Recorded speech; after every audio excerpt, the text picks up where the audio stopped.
What we deny gains power. What a masterful statement. If we deny this feeling inside us, for example, the arrogant person goes on saying, no, no, I'm superior, and denies the feeling of inferiority, that's what gains power.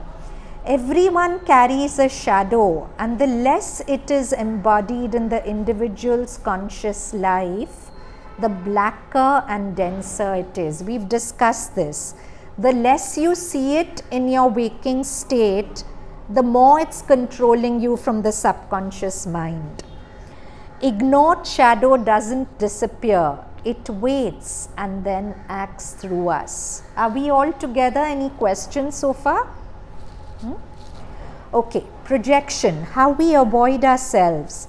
Everything that irritates us about others can lead to an understanding of ourselves. So Carl Jung is so brilliant. If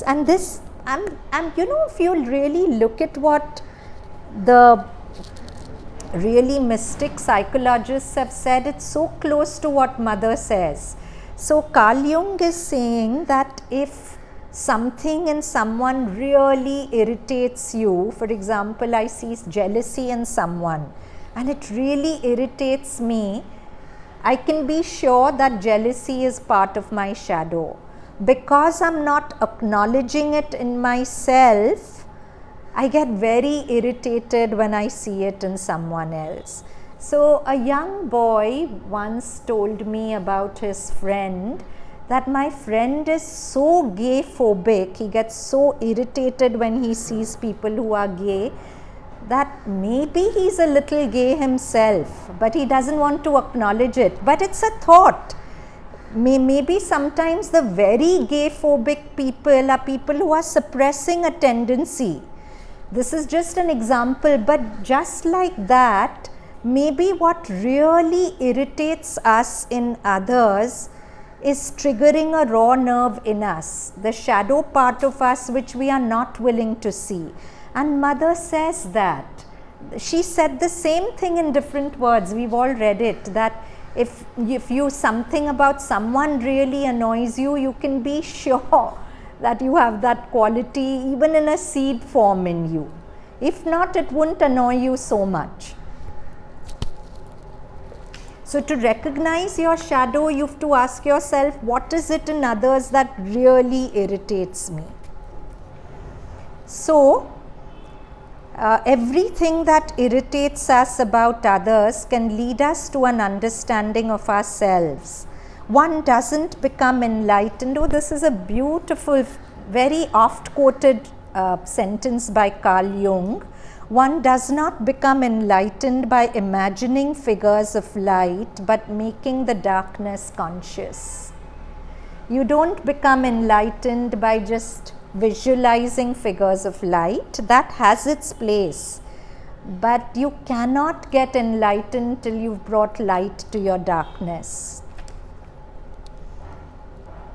This is perhaps Jung's most quoted and most misunderstood line. He did not mean glorifying darkness, but seeing it clearly, because the moment you see it clearly, it's no longer darkness. The shadow includes virtues too. This may surprise many people. The shadow is not always an opponent. In some cases, it contains seeds of creative life. So for example, there was a person Jung quoted who was a very successful corporate guy, but he came to Jung feeling very lifeless and dead.